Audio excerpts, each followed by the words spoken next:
नमस्कार दोस्तों, एक बार फिर से स्वागत है आप सभी प्यारे मित्रों का प्रबोध क्लासेज के यूट्यूब चैनल में। दोस्तों, इससे पिछली कक्षा में हम लोगों ने सेल जंक्शंस के बारे में पढ़ लिया था और आज हम पढ़ने वाले हैं क्रोमोसोम के बारे में। किसके बारे में? क्रोमोसोम के बारे में, जिसको हम लोग कहते हैं गुणसूत्र। क्या कहते हैं? गुणसूत्र कहते हैं। आप लोगों से क्लास स्टार्ट होने से पहले एक रिक्वेस्ट है, हम्बल रिक्वेस्ट है कि आप लोग इस कक्षा को पूरी लीजिएगा और लाइक भी करिएगा अगर कक्षा पसंद आए तो। साथ में एक प्यारा सा कमेंट आप लोगों का आ जाना चाहिए। साथ में एक और बात ध्यान रखो कि अगर कोई बालक नया है, जो अभी नया नया जुड़ा है, इसी कक्षा में जुड़ा है, वो पहले जाके चैनल को सब्सक्राइब कर ले। इससे पहले के 16 वीडियोस, 16 कक्षाएं वो जो है अटेंड कर ले और फिर 17वीं कक्षा में आए, है ना। तो अगर आपको क्रोमोसोम ही पढ़ना है तो डायरेक्ट इसमें से पढ़ सकते हो। और मैं सोच रहा हूँ कि इन्हीं वीडियो को एक और वापस से हम लोग सेल बायोलॉजी करवाएंगे। उसमें अलग अलग जो नीट वाले हैं उनके लिए भी अलग से हम लोग सेल बायोलॉजी पूरी करवाने वाले हैं। तो शुरुआत करते हैं इस कक्षा का बिना किसी देरी के। आप लोग क्लास को लाइक कर दीजिए, अपने दोस्तों के साथ, मित्रों के साथ, सखा सहेलियों के साथ इसको शेयर कर दीजिए। आप लोगों का ये शेयर हमें बहुत ज़्यादा मोटिवेशन देता है, लाइक बहुत ज़्यादा मोटिवेशन देता है। तो दोस्तों, हमें मोटिवेट करिए ताकि हम लोग नई नई कक्षाएं लेके आएँ। आज या कल में आपकी सेल बायोलॉजी पूरी की पूरी खत्म हो जाएगी। उसके बाद हम लोग सेल डिवीजन पढ़ेंगे और यहाँ तक के जितने भी क्वेश्चंस हैं, जितने भी बन चुके हैं, अब आगे बनेंगे, उनके बारे में हम लोग एक दिन चर्चा कर लेंगे। 1 घंटे 2 घंटे जितने भी घंटे लगेंगे, है ना।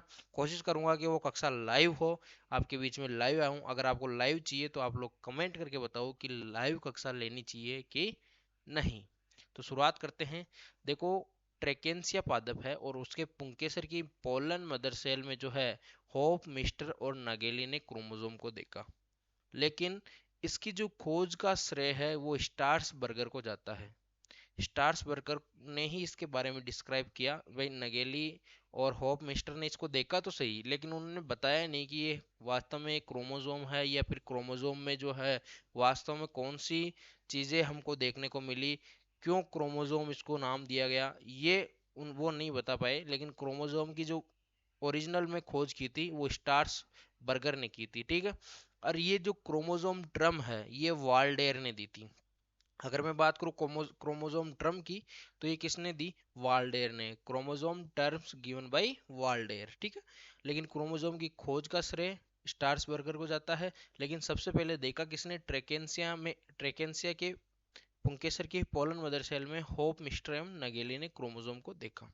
उसके बाद बात करें हम लोग क्रोमोसोमल थ्योरी की, है ना। क्रोमोसोमल थ्योरी या वंशानुगति के लिए गुणसूत्रीय सिद्धांत, तो ये सिद्धांत दिया था अपने सटन एवं बावेरी ने। किसने? सटन एवं बावेरी ने। कौन सा सिद्धांत? वंशानुगति के गुणसूत्रीय सिद्धांत, है ना। क्रोमोसोमल थ्योरी ऑफ इनहेरिटेंस, है ना। ये किसने दिया था? अपने सटन एवं बावेरी ने, ठीक है। अब क्रोमोसोम के बारे में और अध्ययन करते हैं। देखिए, क्रोमोसोम की संरचना के बारे में अध्ययन हम लोग करें तो गुणसूत्रों की संरचना में पाए जाने वाले मुख्य लक्षण देखिए। सबसे पहले ऑन साइट। ऑन साइट यानी कि क्या? प्रतिकरण की प्रतिकृतिकरण, है ना। प्रतिकृतिकरण की उत्पत्ति का स्थल है। प्रतिकृतिकरण की उस उत्पत्ति का क्या स्थल है? ये गुणसूत्र, ठीक है। एक स्थल पाया जाता है इसमें क्रोमोसोम में, ऑन साइट। और उसमें क्या होता है? रेप्लिकेशन होता है। रेप्लिकेशन उत्पत्ति, ओरिजिन का स्थल है ये। रेप्लिकेशन की जो है ओरिजिन का क्या है? स्थल है। यानी रेप्लिकेशन की उत्पत्ति की क्या है? साइट है, ठीक है। फिर बात करें हम लोग सेंट्रोमियर, तो ये इसको वैसे तो प्राथमिक संकीर्ण क्षेत्र बोलते हैं, है ना। तो ये बात क्या करता है? सिस्टर क्रोमेटिड को जोड़े रखने का या अलग रखने में जो है कार्य करता है, ठीक है। कौन? सेंट्रोमियर, प्राथमिक संकीर्ण क्षेत्र इसको बोलते हैं। प्राइमरी कंट्रक्शन एरिया इसको बोलते हैं, ठीक है। फिर बात करें हम लोग टीलोमरेज, और ये टीलोमरेज क्या करता है? गुणसूत्रों के सिरे होते हैं। जैसे ये अपने एक गुणसूत्र है, ये अपने गुणसूत्र है, और इस गुणसूत्र के क्या होंगे? सिरे जो होंगे, ये एंड जो होंगे, इसको क्या बोलेंगे? टीलोमरेज। तो ये 3 प्रकार की संरचनाएं अपन को मुख्यतः किसमें? गुणसूत्र में पाई जाएगी। जब हम बात करें एक इंपॉर्टेंट प्रश्न की, तो ये देखो इंपॉर्टेंट प्रश्न क्या है? आणविक स्तर पर बुढ़ापे का कारण कौन है? टीलोमेयर की लंबाई का छोटा होना, यानी कि जब ये क्षेत्र ये सिकुड़ जाते हैं, इनमें जो है सेल डिवीजन नहीं होता है जब, तो उसके बाद में क्या है, ये क्षेत्र छोटे होने लग जाते हैं। और टीलोमेरेज, टीलोमेरेज क्या है, इन दोनों एंड है और ये दोनों एंड क्या होने लग जाते हैं, छोटे होने लग जाते हैं। जब ये छोटे हो जाते हैं तो बुढ़ापे का कारण, यानी जब अभी तो देखो अपनी जो चमड़ी है वो जवान है ना, तो आपकी और मेरी अभी क्या है, चमड़ी बिल्कुल जवान है। जब धीरे धीरे ये टेलोमेरेज छोटे होने लग जाते हैं तो अपनी जो है स्किन वहां झुर्रियां पड़ने लग जाती है। क्या पड़ने लग जाती है, झुर्रियां पड़ने लग जाती है। अपन एक और यहाँ पे पार्ट देखते हैं गुणसूत्र का, सेकेंडरी कंट्रक्शन, कंट्रक्शन साइट, जिसको द्वितीयक संकीर्ण क्षेत्र बोलते हैं। इसे जो है NOR भी कहा जाता है, यानी न्यूक्लियोलर ऑर्गेनाइजर रीजन। और ये अपन ने जो है पहले भी पढ़ा था, और इसमें अपन ने पढ़ा था भाई गुणसूत्र जब केंद्रिका से जुड़े होते हैं, है ना, गुणसूत्र केंद्रिका से जुड़े होते हैं और RNA का निर्माण करते हैं, RNA का क्या करते हैं, निर्माण करते हैं। ठीक है, तो मैंने यहाँ पे लिख दिया है ये केंद्रिका से संबंधित होता है और RNA का क्या करता है, निर्माण करता है। और ये सेकेंडरी कंस्ट्रक्शन का क्या काम करता है, ये सेकेंडरी कंस्ट्रक्शन साइट जो है वो RNA का क्या करती है, निर्माण करती है। इसको क्या कहा जाता है, NOR भी कहा जाता है, या न्यूक्लियोलर ऑर्गेनाइजर रीजन भी कहा जाता है। ठीक है, और ये किससे संबंधित होता है, केंद्रिका से संबंधित होता है। हम लोग एक बार इसकी स्ट्रक्चर को देखते हैं। देखो ये जो टीलोमरेज है, ये देखो ये यहाँ पे टीलोमरेज पाया जाएगा, लेकिन यहाँ भी टीलोमरेज पाया जाएगा। ठीक है, ये दोनों एंड क्या है, टीलोमेर है, टीलोमरेज या टीलोमेर भी इसको बोलते हैं। ठीक है, ये देखो यहाँ पे जो है ये टीलोमेर मैंने आपको दिखाया, और यहाँ भी क्या है, टीलोमेर। ठीक है, ये अपने क्या हो गया, प्राइमरी कंस्ट्रक्शन या सेंट्रोमीर इसको बोलते हैं। ये अपना क्या हो गया, सेकेंडरी कंस्ट्रक्शन। ठीक है, ये जो बाहरी आवरण है इसको क्या बोलते हैं, पेलिकल बोलते हैं। क्या बोलते हैं दोस्तों, पेलिकल बोलते हैं। ठीक है, यहाँ जो है अपने अंदर गुणसूत्र के अंदर क्या पाए जाते हैं, क्रोमोमेर्स पाए जाते हैं। ठीक है, क्या पाए जाते हैं, क्रोमोमेर्स पाए जाते हैं। जब ये गुणसूत्र यहाँ पे अटैच होता है, देखो ये न्यूक्लियोलस है और इससे ये अटैच होता है, तो ये अटैच होने के कारण इसको क्या बोलते हैं, NOR। और ये किसका निर्माण कर रहा है, यहाँ RNA का निर्माण कर रहा है। ठीक है, आपको समझ में आ गया होगा। इसमें अपने मैट्रिक्स भरा रहता है, अंदर क्या भरा रहता है, मैट्रिक्स। ठीक है, मैट्रिक्स भरा रहता है। तो इस प्रकार के कुछ हम लोग इसकी संरचना देखते हैं, तो आपको आई थिंक समझ में आ गई होगी इसकी संरचना। ठीक है, आगे चलते हैं भाई दोस्तों। देखो सेंट्रोमियर और द्वितीयक संकीर्ण क्षेत्र के बारे में बात करते हैं। देखिए सबसे पहले ध्यान रखो कि ये सभी गुणसूत्रों में उपस्थित होते हैं सेंट्रोमियर, यानी कि ये क्या होता है, बीच में होता है, बीच में होता है ना। सेंट्रोमीर क्या होता है, कहाँ होता है, बीच में होता है लगभग। तो ये क्या होते हैं, सभी गुणसूत्रों में उपस्थित होते हैं। और इसकी पोजीशन भी कई बार बीच में होती है, तो कई बार ऊपर हो जाती है, तो कई बार इन भिन्न भिन्न पोजीशन होती है। लेकिन हम लोग द्वितीयक संकीर्ण क्षेत्र की या NOR की बात करें तो ये 13वें 14वें 15वें 21वें और 22वें गुणसूत्र में ही उपस्थित होता है। अगर मैं मेल मानव की बात कर रहा हूँ, एक बार मानव के अगर केस में देखें तो 13वें 14वें 15वें और 21वें 22वें गुणसूत्र में होते हैं। तो यहाँ एक प्रश्न बन जाता है कि ये NOR है या द्वितीयक संकीर्ण क्षेत्र जो है ये अपने कौन से गुणसूत्रों में उपस्थित होता है। तो याद रखना 13 14 15 21 और 22। लेकिन और ध्यान रखना कि इसकी जो पोजीशन होती है, इसकी जो स्थिति होती है वो फिक्स होती है। स्थिति क्या होती है, फिक्स होती है। अगर ये एक एंड पे जुड़े होंगे द्वितीयक संकीर्ण क्षेत्र पे तो वहीं जुड़े होंगे। हम लोग बात करते हैं काइनेटोकोर्स की। और एक काइनेटोकोर जो है एक विशिष्ट प्रकार की क्या होती है, वलय होती है, रिंग होती है। एक विशिष्ट प्रकार की क्या होती है, रिंग होती है, जो सेंट्रोमियर के दोनों तरफ पाई जाती है। कहाँ पाई जाएगी, सेंट्रोमियर के दोनों तरफ पाई जाएगी। ठीक है, साथ में ध्यान रखो ये स्पिंडल फाइबर से जुड़े रहते हैं ना। स्पिंडल फाइबर जो है वो इन्हीं काइनेटोकोर से जुड़ते हैं कोशिका विभाजन के दौरान। कोशिका विभाजन के दौरान क्या जुड़ते हैं, यहाँ पे स्पिंडल फाइबर्स जुड़ते हैं, किससे, काइनेटोकोर से। इस जो काइनेटोकोर्स की जो पोजीशन है, इसके आधार पे गुणसूत्र कितने प्रकार के, 4 प्रकार के। सेंट्रोमियर की सॉरी सेंट्रोमियर की पोजीशन के अनुसार गुणसूत्र को क्या कितने प्रकार के होते हैं, 4 प्रकार के होते हैं। सबसे पहले देखते हैं फर्स्ट जो इसका प्रकार है वो है टीलोसेंट्रिक। टीलोसेंट्रिक इसमें क्या, गुणसूत्र सिरे पर उपस्थित एक ही भुजा पर उपस्थित होते हैं, यानी आई शेप गुणसूत्र होंगे। ठीक है, जैसे ये गुणसूत्र है, ये अपने सेंट्रोमियर हो गया। ठीक है, सेंट्रोमियर हो गया। लेकिन इसमें ध्यान रखने योग्य बात क्या है कि मानव में कोई भी टीलोसेंट्रिक गुणसूत्र नहीं पाया जाता। ठीक है, मानव में कोई भी टीलोसेंट्रिक गुणसूत्र नहीं पाया जाता है। तो आपको यहाँ से प्रश्न क्या पूछ सकता है वो कि टीलोसेंट्रिक गुणसूत्र कहाँ पाए जाते हैं, कहाँ सॉरी किस में नहीं पाए जाते हैं, तो मानव में टीलोसेंट्रिक गुणसूत्र नहीं पाए जाते हैं। या फिर मानव में किस प्रकार के गुणसूत्र नहीं पाए जाते हैं, तो टीलोसेंट्रिक गुणसूत्र नहीं पाए जाते हैं। इस पे सिरे पर जो है उपस्थित होता है गुणसूत्र, ठीक है।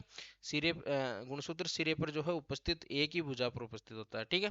अब ध्यान रखते हैं, आगे बात करते हैं, देखो इसके बारे में, सॉरी आगे बात करते हैं एक्रोसेंट्रिक के बारे में, ठीक है। एक्रोसेंट्रिक ये क्या होते हैं, सेंट्रोमियर सिरे से कुछ दूर उपस्थित होते हैं। उसमें तो क्या हुआ, सेंट्रोमियर से अपने पास में ही उसी सिरे पे उपस्थित होंगे, लेकिन यहाँ क्या होगा, सेंट्रोमियर सिरे से कुछ दूरी पे स्थित होगा और साथ में एक बहुत छोटे एक बहुत बड़ी भुजा होगी, एक तो छोटी होगी और एक बहुत बड़ी भुजा होगी, है ना।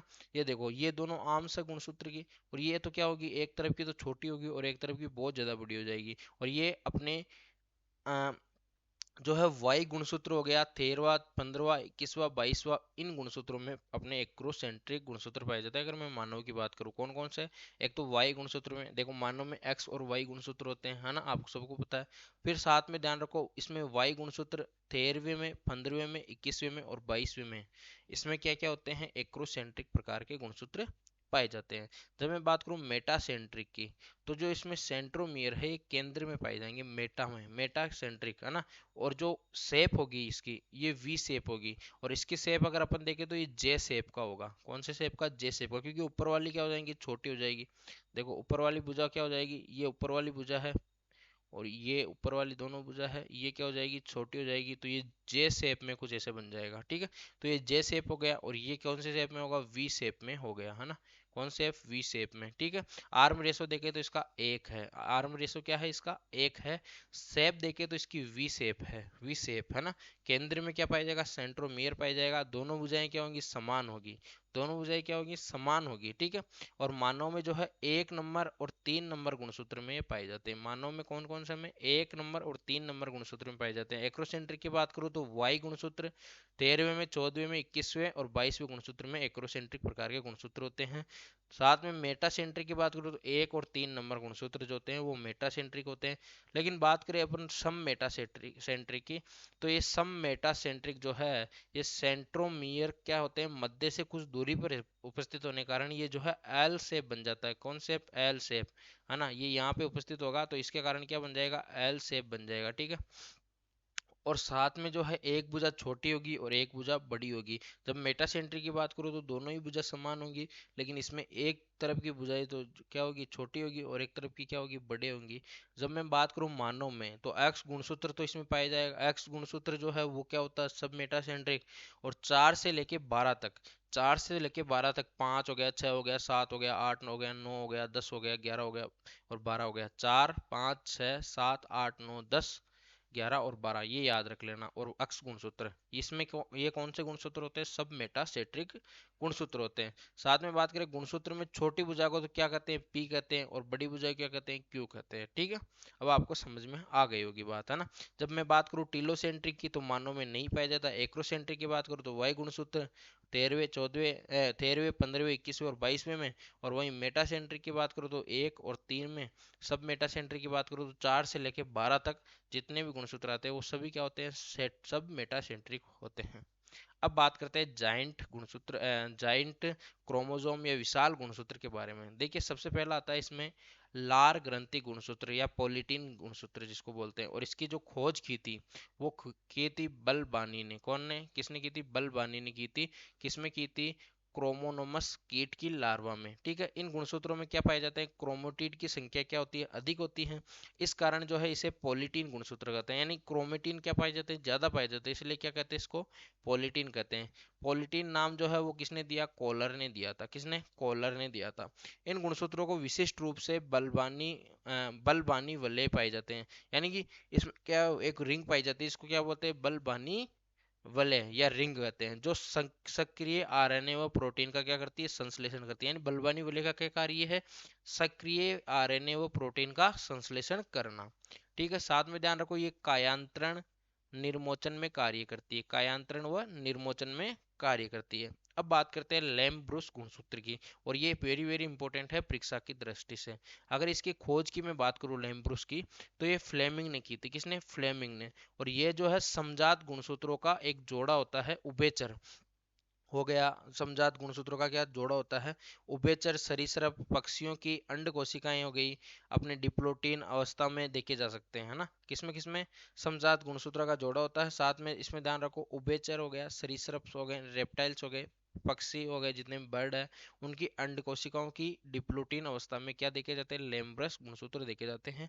अगर इसका कार्य देखें तो ये पित्तक का, है ना, पित्तक का क्या करते हैं? संश्लेषण करते हैं। और इसके दौरान क्या करते हैं? सक्रिय रूप से आरएनए और प्रोटीन का भी संश्लेषण करते हैं। ठीक है, तो आपको कक्षा समझ में आई होगी ऐसी मैं आशा करता हूँ। एक बार हम लोग रिपीटेशन कर लेते हैं फटाफट से। ट्रैकेंसिया के पुंकेसर की पोलन मदर सेल में होप मिस्टर और नगेली ने जो है क्रोमोसोम देखा। क्रोमोसोम की खोज का श्रेय स्टार्सबर्गर को। क्रोमोसोम टर्म्स किसने दी थी? वाल्डेयर ने। क्रोमोसोमल थ्योरी किसने, थ्योरी फॉर इनहेरिटेंस की जो है वो सिद्धांत किसने दिया था? ये सिद्धांत दिया था अपने सटन एवं बावेरी ने। फिर मैंने बताया आपको कि अपने गुणसूत्रों की संरचनाओं में मुख्य लक्षण कौन कौन से होते हैं। एक तो ऑन साइट, ऑन साइट मतलब प्रतिकृत प्रतिकृतिकरण की उत्पत्ति का स्थल होता है ये ऑन साइट, है ना, जिसमें रेप्लिकेशन होता है, रेप्लिकेशन का ओरिजिन का स्थल होता है। साथ में एक हमने देखा सेंट्रोमियर, जिसको बोलते हैं प्राथमिक संकीर्ण क्षेत्र। ये क्या करता है? सिस्टम क्रोमेटिड को जोड़े रखने और अलग रखने में सहायता करता है। ठीक है, फिर मैंने बात किया टीलोमरेज और टीलोमेर्स, सॉरी, टीलोमेर्स क्या करता है? ये गुणसूत्रों के एंड होते हैं, ऊपर वाले और नीचे वाले जो एंड होते हैं, मैंने आपको बता दिया। तीन संरचनाओं में प्रत्येक गुणसूत्र पाए जाते हैं। तीनों संरचनाओं में क्या पाया जाता है? प्रत्येक गुणसूत्र में तीनों संरचनाएं पाई जाएगी मुख्य रूप से। ठीक है, साथ में हम लोगों ने बताया कि आणविक स्तर पर बुढ़ापे का कारण जो है वो टीलोमेर्स की लंबाई का कम होना है। ठीक है, सेकेंडरी कंस्ट्रक्शन साइट की बात करूं या फिर द्वितीयक संकीर्ण केंद्र की बात करूं तो यहाँ क्या पाया जाता है? एनओआर पाया जाता है, जिसको न्यूक्लियर ऑर्गेनाइजर रीजन बोलते हैं। ठीक है, अर्थात ये क्या करता है? केंद्रिका से संबंधित होता है ना। मैंने पहले भी जब केंद्रक पढ़ाया था उस टाइम बताया था। और ये क्या करता है? आरएनए का निर्माण करता है ना। अब देखो आगे, उसके बाद मैंने बताया आपको सेंट्रोमियर और द्वितीयक संकीर्ण केंद्र, यानी प्राथमिक और द्वितीयक संकीर्ण केंद्र में अंतर बताया। तो उसमें मैंने बोला आपको कि सभी गुणसूत्रों में उपस्थित होते हैं सेंट्रोमियर या फिर प्राथमिक संकीर्ण केंद्र, और साथ में इसकी पोजीशन भी क्या अलग अलग होती है। लेकिन मैं बात करूँ द्वितीयक संकीर्ण केंद्र की तो केवल और केवल 13, 14, 15, 21 और 22 में ही उपस्थित होते हैं, और पोजीशन भी इनकी क्या होती है? फिक्स होती है। फिर मैंने बोला कि काइनेटोकोर्स क्या होते हैं? प्रोटीन की वलय होती है ना, और जो कहाँ पाई जाती है? सेंट्रोमियर के दोनों तरफ पाई जाती है। ठीक है, कोशिका विभाजन के दौरान स्पिंडल फाइबर जो है इन्हीं काइनेटोकोर्स से क्या होते हैं? जुड़ते हैं। फिर इसकी पोजीशन के आधार पे चार प्रकार के, सेंट्रोमियर की पोजीशन के आधार पे चार प्रकार के गुणसूत्र होते हैं। टीलोसेंट्रिक, जिस जो कि अपने मानव में नहीं पाए जाते हैं, इसकी शेप क्या होती है? आई शेप होती है। ठीक है, गुणसूत्र क्या होते हैं? सिरे पर उपस्थित होते हैं। ठीक है, ये गुणसूत्र के सिरे पर, यानी इसका जो सेंट्रोमियर होगा वो क्या कहाँ होगा? सिरे पर उपस्थित होगा। ठीक है, और मानव में इस प्रकार के कोई गुणसूत्र नहीं पाए जाते। जब मैं बात करूँ एक्रोसेंट्रिक की तो मानव में वाई गुणसूत्र 13, 14, 21 और 22 ये कौन से होते हैं? एक्रोसेंट्रिक होते हैं। जब मेटासेंट्रिक की बात करें तो 1 और 3। जब मैं बात करूँ सब मेटासेंट्रिक की तो एक्स गुणसूत्र और 4 से लेके 12 तक की जितने भी गुणसूत्र है वो है। ठीक है, अब इस गुणसूत्र में जो छोटी भुजा होती है उसको तो पी कहते हैं, और बड़ी भुजा को क्या कहते हैं? क्यू कहते हैं। ठीक है, उसके बाद में मैंने बताया जाइंट क्रोमोसोम, क्या बताया? Giant chromosome. और जाइंट क्रोमोसोम में सबसे पहले अपने बड़ा लार ग्रंथि गुणसूत्र या क्रोमोसोम, या फिर इसको पॉलिटीन क्रोमोसोम भी बोलते हैं, बल्बानी ने इसकी खोज की थी, क्रोमोनोमस कीट की लार्वा में की थी। साथ में मैंने बताया कि क्रोमोटिन की जो क्रोमोटेड की जो संख्या होती है वो ज़्यादा होती है, और इसको इसीलिए क्या कहते हैं? पॉलिटीन गुणसूत्र बोलते हैं। ठीक है, पॉलिटीन नाम किसने दिया? कोलर ने दिया था। फिर इसमें जो विशिष्ट प्रकार के एक बलबानी वलय होती है, जिसका नाम बलबानी से पड़ा है ना, जिसकी खोज की थी ना बलबानी ने, तो उसके नाम से पड़ा। और ये क्या करती है? सक्रिय रूप से जो है आरएनए और प्रोटीन का संश्लेषण करती है। ठीक है, और कायांतरण और निर्मोचन में भी जो है कार्य करते हैं। लेम्प्रोस गुणसूत्र की बात की अपने, फ्लेमिंग ने की थी इसकी खोज। समचात गुणसूत्रों का जोड़ा, उभयचर हो गए, सरीसृप हो गए, पक्षियां हो गए, उसमें क्या होते हैं? जो ये लेम्ब्रस गुणसूत्र एक प्रकार के समजात गुणसूत्रों का जोड़ा होता है। ठीक है, ये कहाँ कहाँ पाए जाते हैं? उभयचर हो गया, सरीसृप हो गए, अपने पक्षियों की अंड कोशिकाएं हो गई, डिप्लोटीन अवस्था हो गई, इनमें क्या करते हैं? देखे जा सकते हैं। अगर हम बात करें पित्तक संश्लेषण की तो इसका कार्य कौन करते हैं? लेम्ब्रूस गुणसूत्र करते हैं। ठीक है, बात करें सक्रिय रूप से अगर आरएनए और प्रोटीन का संश्लेषण भी ये करते हैं। तो आज की कक्षा का जो समापन होता है यही होता है। मिलते हैं अगली कक्षा में, तब तक के लिए राम राम साहब।